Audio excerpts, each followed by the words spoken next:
esplora il mondo, condividi esperienze con gli altri e abbraccia le culture globali. Mehr von der Welt entdecken, mit anderen Menschen in Kontakt treten und die Kulturen der Welt kennen und leben lernen. Wonderful.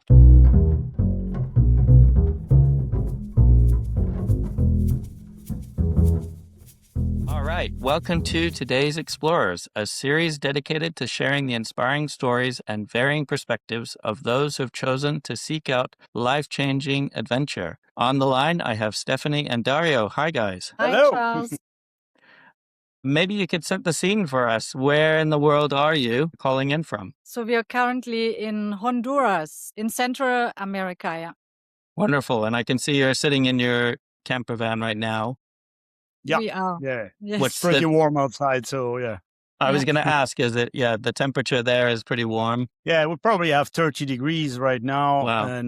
And we're sitting under the sun, by the way. Okay. So it's pretty warm. We have AC, so that's good. That's the good news. Oh, nice. That makes it easier. Great. Well, we'll jump straight in. Maybe you could let us know where you guys from. What was life before you started to explore? Okay, so my name is Stefanie. I'm from Germany.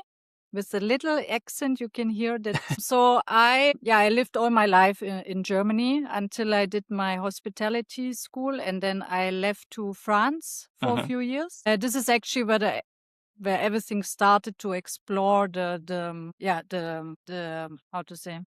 The Where bug the for wind travel. was- Willing to started. yeah, Yeah. exactly. So from there we moved to Belgium and then to the UAE. So we spent quite a few years in the UAE, 13 wow. years overall, where we had a chance to explore some more. But this is how it started, actually. Yeah. Brilliant. And were there any books or anything that you read that inspired you to make that first step, or you were just curious of what was in France? So when moving, just the last few years or the last 2 years before we took the step, Uh-huh. we actually were inspired by a few YouTube channels, Uh-huh. other travelers, where we said, wow, this looks pretty neat. So, and we were also a little bit hesitating in the beginning, obviously, to leave everything behind. But the moment we took the decision, it went pretty fast, actually. Okay. And then we just said, let's do it. Yeah. Brilliant. And what about you, Daria? Where are you So, from and what's your story? I'm from Italy originally, but I had the chance of growing up in Africa Mm. between Ethiopia, Eritrea, and mainly Madagascar and Djibouti. Oh, wow. So exploration and travel. I started.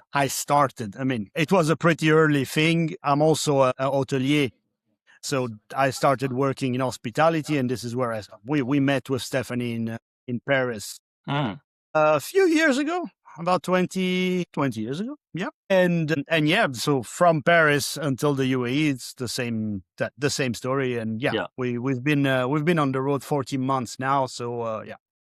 Wow. So it's become normal. I can relate. I grew up in Mali, West Africa, till I was 13. Okay. So I know that experience of being in a different culture from your birth. So you're sort of open to the world from a young age. So that's Yeah. really cool. Do you guys have any special skills that you bring to your travels? Well, I guess, yeah, both of us being so long in hospitality, working in hotels, and so we've been dealing with people from all around the world. Uh-huh. So yeah, I guess we have that skill that we adapt very easily to new places, new culture, new people. We're actually looking forward to meeting people that are different than us. Different, Right. You get what I mean? Yeah. That don't necessarily have the same habits or way of life. We look forward to it, and we adapt very, very quickly. When we see something different, we're actually very intrigued about it, and we embrace it. That's brilliant. Anything to add, Stefanie? Pretty much what Dario already mentioned. So we are also not shy to make contact with other travelers, with other people we met, let it be on the campground or in the restaurant or anywhere, actually. So it's, it helped a lot, the background of the hospitality, just to go towards people. Yeah. Yeah. And you also are privileged to have different languages. Have they been beneficial as you've traveled to speak to people, or is there still a barrier that you have to kind of do hand motions and connect a different way? That's a pretty good point. So definitely Canada was not an issue because, well, we speak a little bit of English, definitely, and we're also both fluent in French. Right. Okay. So Canada and US were not too much an issue. I studied Spanish when I was back in school for kind of a long time, but I didn't have any opportunity to practice until we crossed into Mexico. Stefanie, you've been studying pretty actively in the last 8-9 months. Yeah. So yeah, I mean we're getting our way in Spanish. Yeah.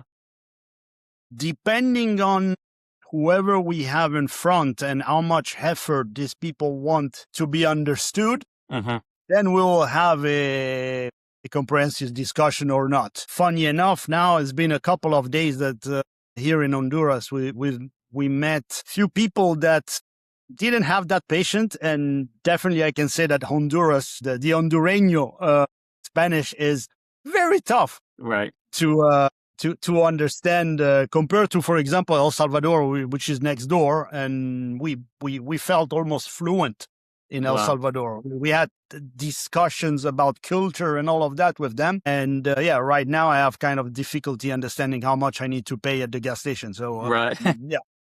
But just to add, maybe that people really do appreciate if you make the effort to talk in their language. That's for sure.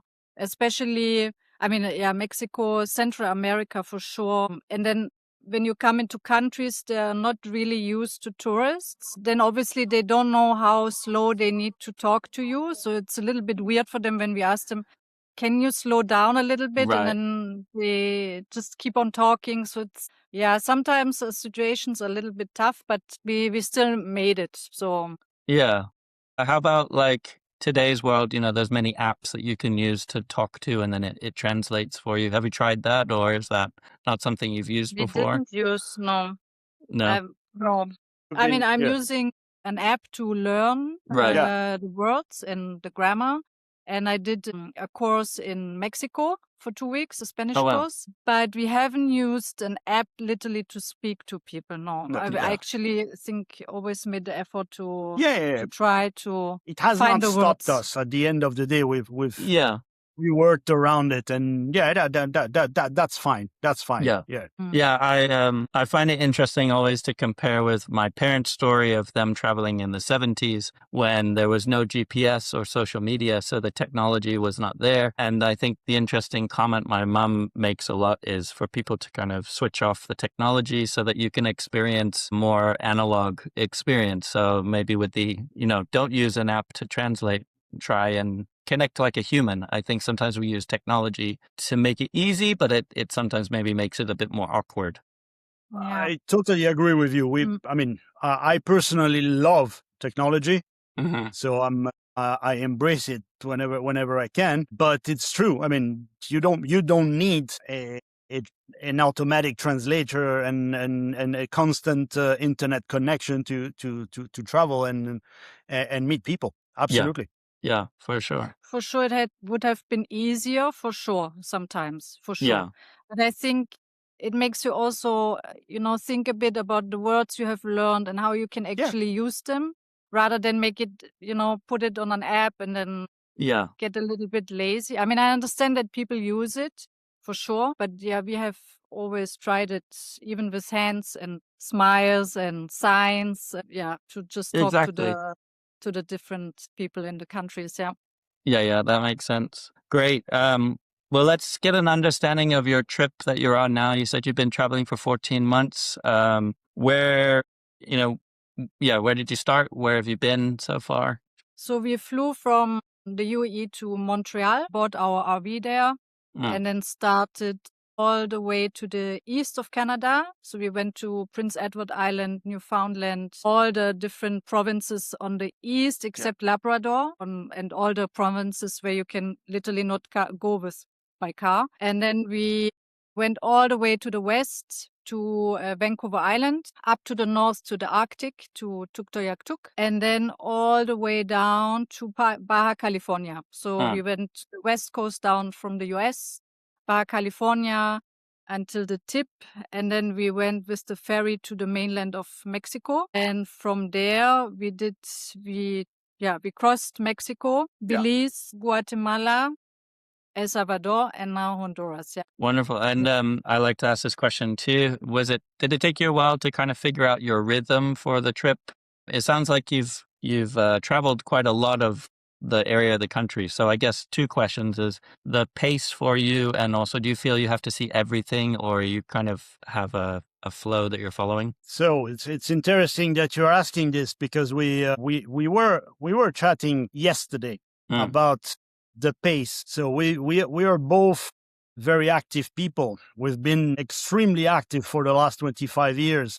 Everything had a plan, everything, we didn't have time to lose. So we worked a lot, which means that whatever spare time we had, 10 years ago, I think we did the entire California in 2 weeks or something like this. This to give you an example. And yesterday we were chatting that, this whole changing the travel, the holiday into a voyage kind of thing, it doesn't happen overnight. So I think the first time we actually realized that we had time and we didn't have any pressure behind that was about, I don't know, two, maybe 3 months after the start. Right. So we were already in the Yukon, and I think, we found a small little lake that was beautiful. And we were the only one on that spot because, it's Yukon, so you have a lot of chances to be alone in the Yukon. And we love it so much that, we had the plan of leaving the day after at 9 a.m. And we realized that, no, if we want to stay a week, we're staying a week. No one is, and that took time. That literally to enter, to be in that mindset, it took us definitely more than 2 months to adapt to that part. We had met a few travelers on the way. They really traveled slow. And we were just curious, when will it hit us? Because we were always on the move all the time. And then, so it's not something where you can say, okay, as from tomorrow, we will travel slow. It's I think, something your internal body says now, okay, now we can slow down. Now we can start literally breathing and really enjoying. And if we don't like a spot after one night, we will leave. If we like it, we stay 3 nights.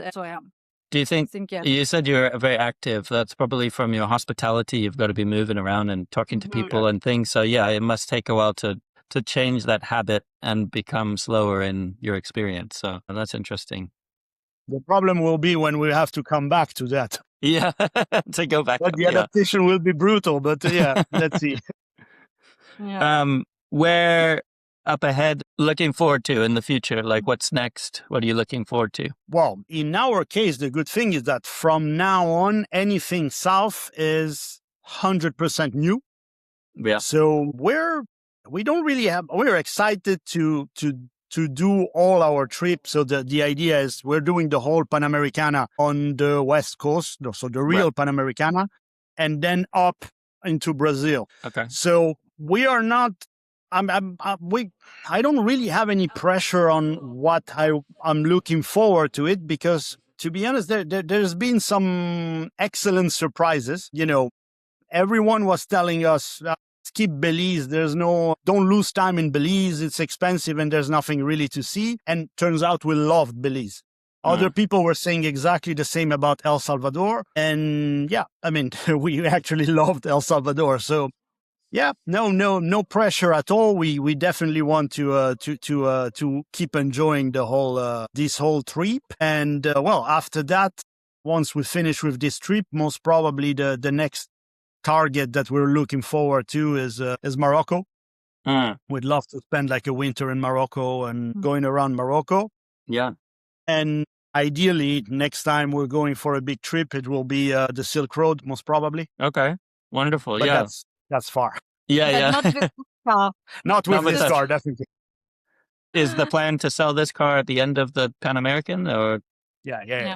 Okay. This is so we are in a 30 feet RV, which is fantastic. So we can't complain because it gives you comfort. Especially when the weather is bad, and we have plenty of friends driving Land Rovers and all of that. But when it's raining and it's cold, or we're lucky to be in our living room. But it comes with challenges as well. We're very big, and the more south we're going, the narrower the streets are. So going in small little towns with the 30 feet is not a pleasure. Definitely. Yeah. That's interesting. Going back to what you said about the people discouraging you from visiting a place, I think that's also important with, even sharing like your story and things like that. I think the advice to people is go see it for yourself. Yeah, 100%. You might have seen it on a YouTube video and maybe someone brushed past it, but like go see it yourself so that you can get the full experience. Yeah, absolutely. Is the importance.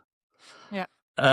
Okay. Well then, going back then from where you have traveled, are there any places that you would recommend people do stop and have a look at? Definitely. So firstly, all the places we have visited were really unique and amazing. But the ones we really, really would like to advertise, maybe, is Newfoundland for sure. We did not, we spent 10 days and we thought it's like enough, but no, it's not enough. 2 months is not enough, I think. Even the Yukon, just with the vast nature there and the animals you will see there, and really it's such a beautiful and peaceful place. And then, like Dario already mentioned, Belize for sure, the people, the nature, and the same goes for El Salvador. Yeah. So we also maybe to mention that in none of the countries, because other travelers always check, is it safe to travel in Mexico or Central America?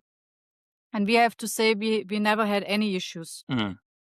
Yeah, there are police stops. You will see these blockages sometimes, but literally 95% of the time, when they see it's a tourist, they will not even bother you. So yeah. So it was very safe for sure for now. Yeah. That's interesting. Yeah, I think another point is to challenge the narrative that we sometimes get from the news back where we are, to say that places are very dangerous and things. And of course, that said, you have to take precautions and do the safe thing, but absolutely, it is not as bad as it seems on the news. Yeah. Is my no, point. No, absolutely. Yeah. I mean, you don't need to take more precautions that you would naturally take when you're home. When you're, I'm from city center Rome, and we lived years in Paris. I mean, these are not dangerous places, but that's your alarms are constantly on, so you're careful. Yeah, keep that when you're traveling Central America. But it's absolutely fine. It's absolutely fine. But maybe just to add also, to keep an open mind. Sometimes people come to your car and you think like, oh, what does this person want? What do they want to sell? And then sometimes they just want to help you with the direction or, just help you with something. So it's literally, or just saying hello because you're from a foreign country. Yeah.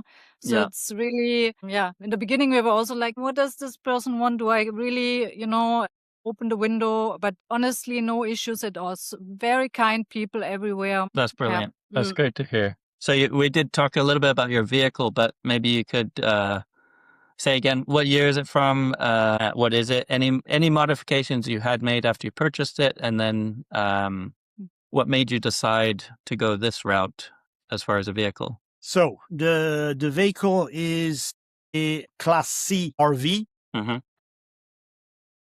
30 feet. It's a very, very classic white box that you see going around Canada and the US. It's a former Cruise America rig, so it's a very, very, very common rig. It's from 2019. We got it with 165,000 kilometers. Wow. And we literally just crossed the 200,000 now. So what modification we did? So the first modification we did, and that's literally changed our life. We got it lifted. Okay. So we added almost 8 inches. Oh, wow. Yeah. massive, massive difference. Yeah. It changed our life, literally. We right after doing that, we went and did the Dempster Highway from Yukon up to Northwest Territories in the Arctic, and we crossed several very dodgy places. We took ferries and all of that. Not even once we touched. We are in terms of boondocking, in terms of finding some, it helped a lot. So it's something I would definitely recommend. Whoever has a Class C or even a van or something, get it lifted. Yeah. You'll see the difference. Yeah. That's one. The other, I mean, that's minor, but not that minor. So we put our spare tire that was in the garage inside. We put it on the front of the RV. It's a big spare tire, obviously. So we gain a lot of space in the garage, and for the toolbox and all of that. It sounds minimal, but it's not. It was actually a great thing to do. Yeah. And the third one, was actually a very comfortable. So we have originally two tanks. I mean, we have a gray tank and a black tank. Mm-hmm. A black tank used for the toilet. We changed the toilet into a chemical cassette toilet, which allowed us to basically connect both tanks, and now we have the double. We have 160 liter of gray tanks, and that, I mean, in terms of obviously when you're in Canada or in the US, the dumping the tanks is not really an issue. Every other little city has 3 different dumps. Most of them are free. Yeah. It's not a problem. Mexico, Baja California was okay because you have a lot of travelers from the north. But once you're, I mean, you very rarely find dumps and stuff like this. So it changed our life from that side. We don't have to worry too much about it. Just also when we decided to stay a few days on the beach, for example, you are more self-sufficient. Yeah. So you can stay instead of 2 days, 3 days, you can stay 5 to 7 days. So it made a big difference, for sure. Yeah, so I guess that's the benefit of going the RV route. You have more space, you have air conditioning, I think also, people tend to think, I need to be uncomfortable to be exploring properly, but I think you have to get a nice comfort as well because you're traveling for so long and find the right balance. That is the thing. This is home for us. Yeah. This is our home. We don't have a base. We left the UAE. We sold most of our stuff. So we knew this was going to be home for a couple of years. So the comfort was obvious. When we bought, I'm not sure we were 100% in the idea of going south and doing the Panamericana. I think it was more as a nice luxury house, let's say, on wheel going around Canada and the US. Canada and US, it's a fantastic vehicle for that. It makes sense. You stop at the supermarket. They have specific parkings for big rigs. We're not even a big rig. That's the thing. With 30 feet in the US, you're kind of in the mid big, let's say, but you'll have people way bigger than us. Right. Right now in Honduras, no, we're very, very, very big. So if we knew, most probably we would have gone with like a Sprinter. Yeah. Interesting. I mean, we have not met another RV since we left Mexico, I think. Okay. So everybody is with a Land Rover. A Class C, Yeah, like us. Like we have not. We have seen vans, Land Rovers, Overlanders, but not no. RVs is like wow. If you find someone now, it's like wow. Wow, yeah. That's very interesting. I'm curious as to how your trip continues, how you'll find if there's even less and less, that come.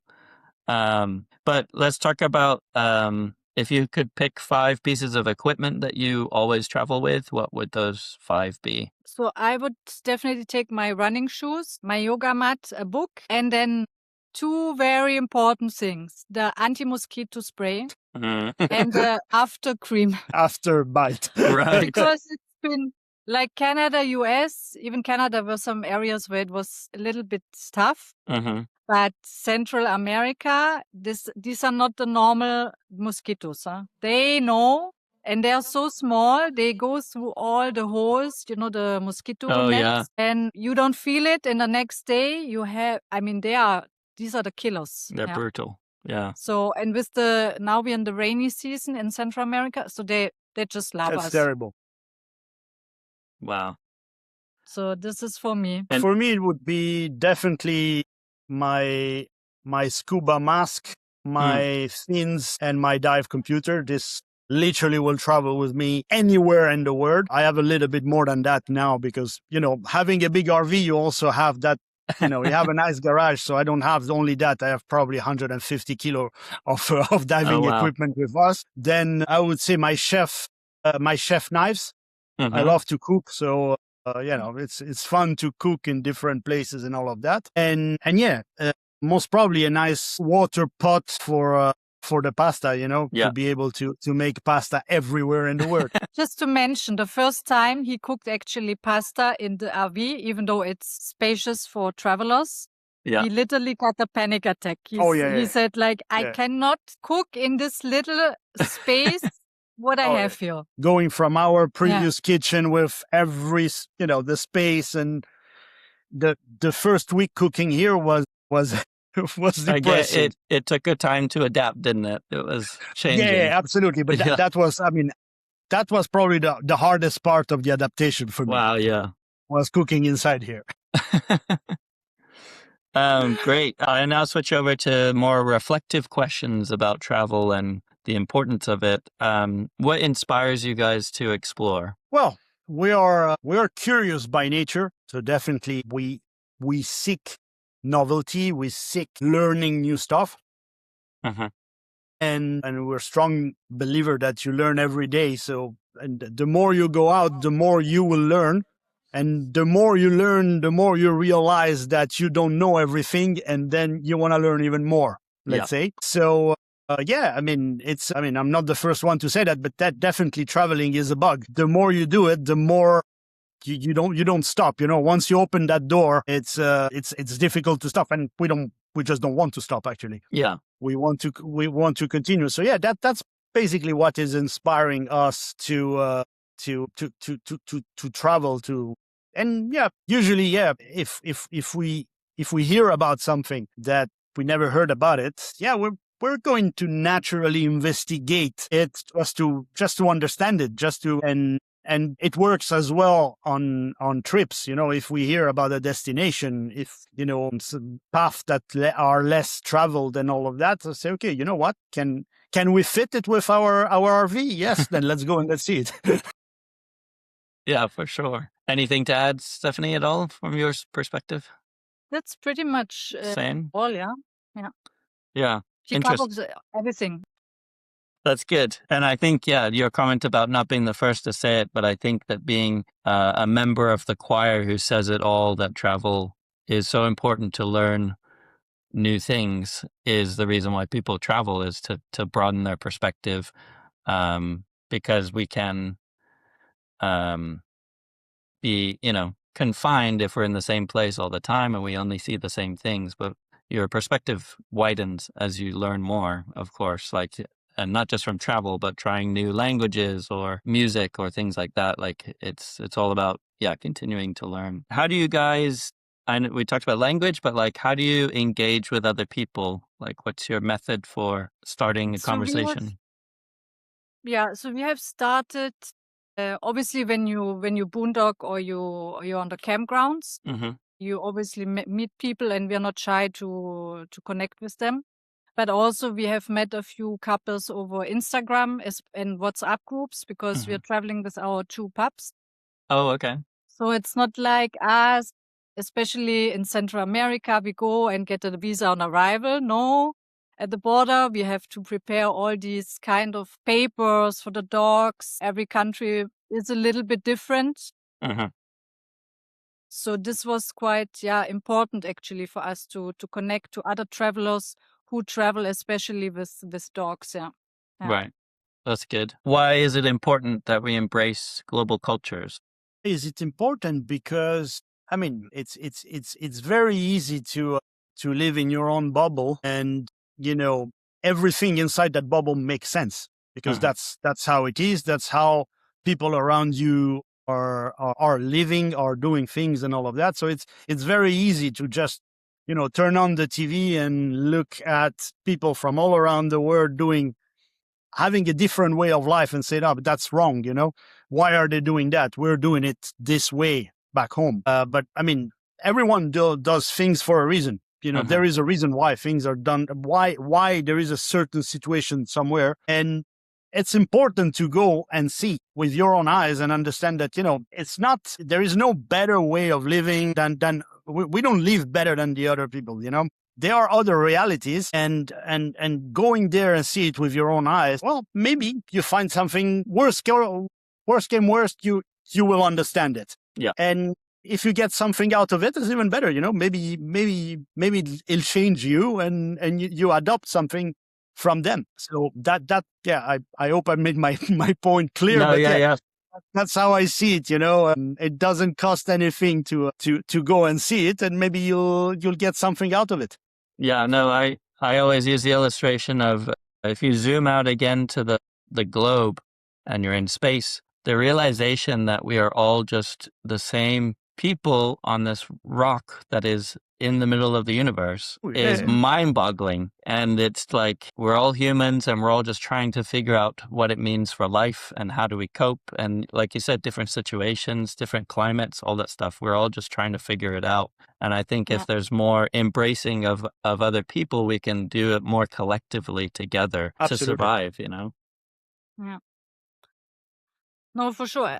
Just maybe to add what Yeah. you mentioned earlier, when you look at the TV and you see something from another country, where the news most of the time actually is not corresponding to the reality. I mean, we had so many situations in the UAE where my parents called me. They're like, this is in the news. Like they are showing this, and we are like, we are in Dubai. We have not heard, we have not seen anything.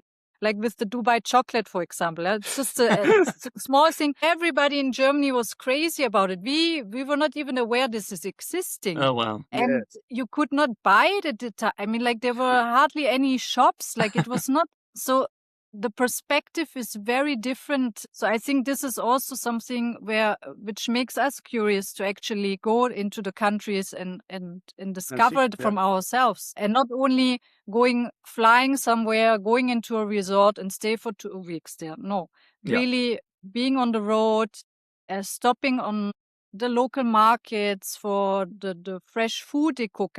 Every day you can see how hard the people are working and to sell things. And we are super grateful. Yeah, for sure. What have been some challenges that you've experienced on your travels so far? Are we related or in general? There's always a vehicle related issue, I guess, but from challenges, we had technical challenges, 100%.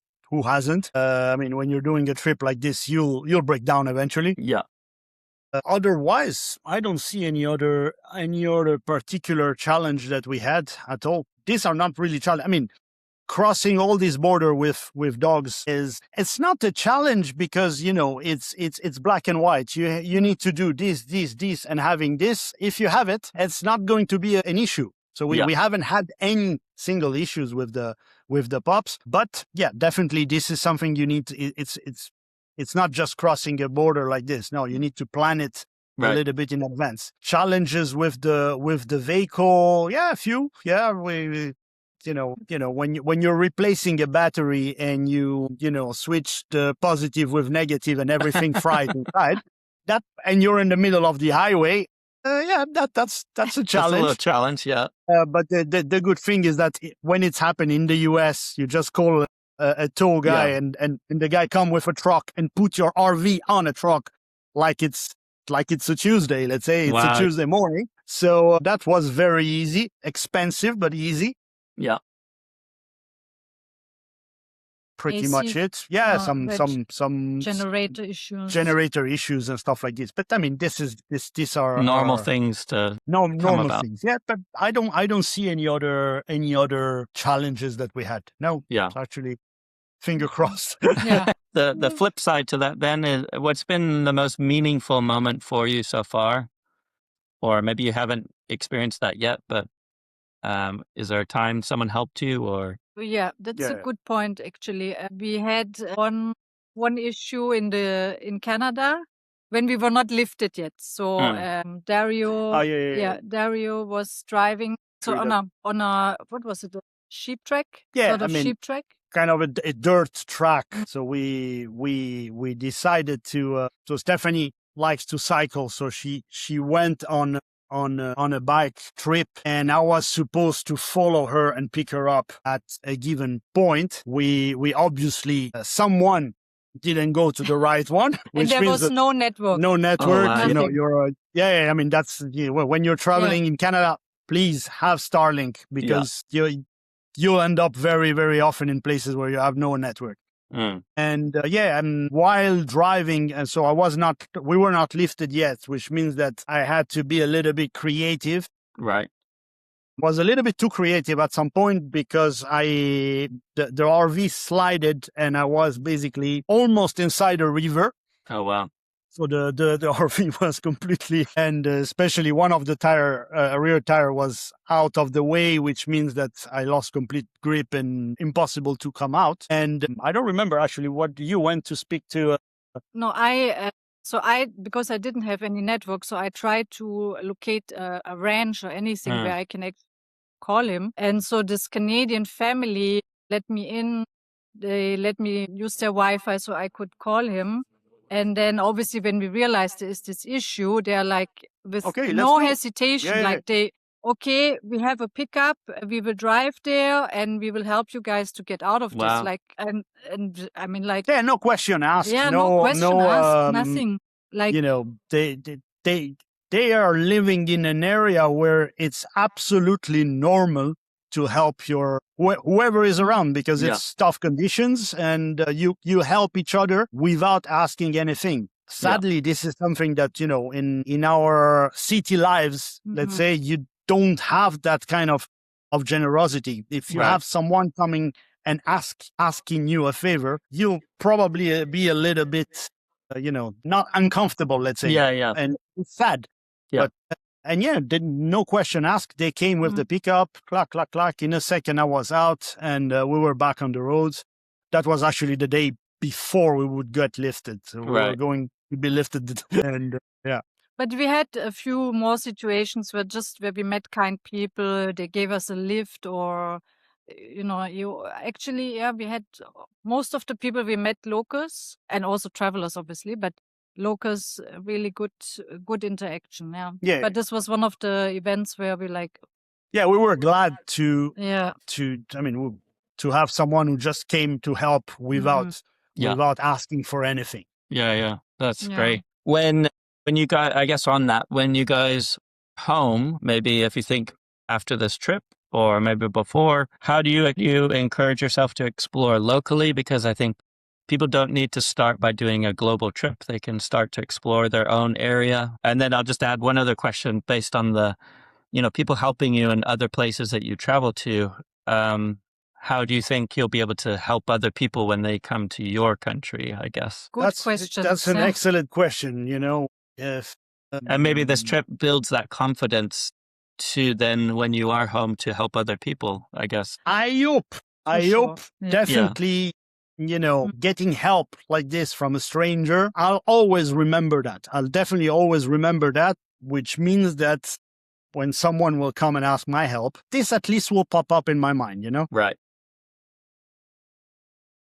We're naturally usually very easygoing people. We're very easygoing. So I don't see myself. I don't remember ever having someone asking for my help and not getting it. So definitely having situations like this, I'll be a lot more receptive to it. Yeah. Now, for the question on how do we explore? Well, the past few years living in the UAE. Well, the UAE is a absolutely fantastic place to live. But if you are living your life going to brunches on Saturdays and recovering on Sunday, it's fun. Don't get me wrong. It's, we had some great parties, and we had some fun in the UAE, but Yeah. it's very, very, after a while you need something else. So we were naturally going, and UAE is a fantastic place because it's very easy to go and camp in the desert or organize dive trips here and there. You have a lot of communities that are doing all of that. And we were just, very, very curious about it. We wanted to explore the UAE, which I don't have in mind a place where we have not been in 14 years, 13 Yeah. years that we've been there. So we are curious people. So naturally, if you're curious, you go and check next door what's happening next door. And once you want to see the door after that and so Yeah. on, Yeah, for sure. Just to add that we had decided during the trip that we will not go back to the UAE. So we will also continue exploring our new home, Right. which will be Italy. So we don't know yet how, where, and what. And yeah, We'll go and so we will also be exploring the new home, the Yeah. new station. Yeah. And maybe this statement will answer the next question, which is like, how has exploration changed you? But maybe I can identify as like your confidence has grown because of the experiences you've had that, when you go back to Italy, you'll feel more natural to explore the places around you. But maybe there's something else that you've noticed as a change. For sure, yeah. I think you're more confident. more confident. I would say more flexible as well. Uh-huh. We have big. Yes. So we, again, back to our previous life, we were very active people, very organized people, because we needed a plan in Uh-huh. whether professionally speaking or even in our personal life and all of that. There was always a road and a plan and all of that. And now while traveling, definitely there's been several occasions where the plan, forget about the plan, So now we're talking about plan B, plan C, and all of that. And we keep flexibility, because just to give you an example, last, I don't remember when was that, a few days ago, we had 120 kilometers to do or something. So, mentally you're thinking 2-3 hours of driving, and then we spend this and that, and we do, you start planning your whole thing, and turns out it took us 8 hours, Oh, wow. 7 hours or something like this to do those. Then your plan is completely wrong. Right. So let's say few months ago, a year ago, that would have been a huge problem for us, because we're not following the plan. We need to readapt and all of that. And today we have that flexibility to think things can go the other way. It happens, and that's okay. Yeah. It's fine. Yeah, that makes sense. Great. Well, just a couple more questions. Explore More, which we've talked about some of the answers, but Explore More's mantra is explore more of the world, engage with others, and embrace global cultures. What does that mean to you when you hear those words? It's pretty much That's pretty much what we've been discussing. Be curious. Mm-hmm. Be curious, and let your curiosity bring you to places, and go and see. Don't stick to what the people are saying. Go and see it by yourself, because worst come worst, it just confirmed you'll be able to say, oh yeah, you're right, I was there as well and I didn't like it. That's the worst case scenario. Best case scenario, you're say, no, I've been there and I loved it, and I love the people, and I love the food, and I love everything. So that's how I would That's brilliant. just be open for the people, connect with people, with other travelers, with the different cultures, for sure. Yeah, it's important. Yeah. I mean, we get some great advices from other travelers, for places, for border crossings for the dogs and everything. So it's still important, I think, this exchange and the experience from other travelers. Uh-huh. But when you are in a place, yes, breathe everything in. Yeah, go do everything you can. Yeah, That's brilliant. I guess, what advice would you give to someone who's thinking about doing a trip like what you've done? do it. Don't think, just do it. Yeah.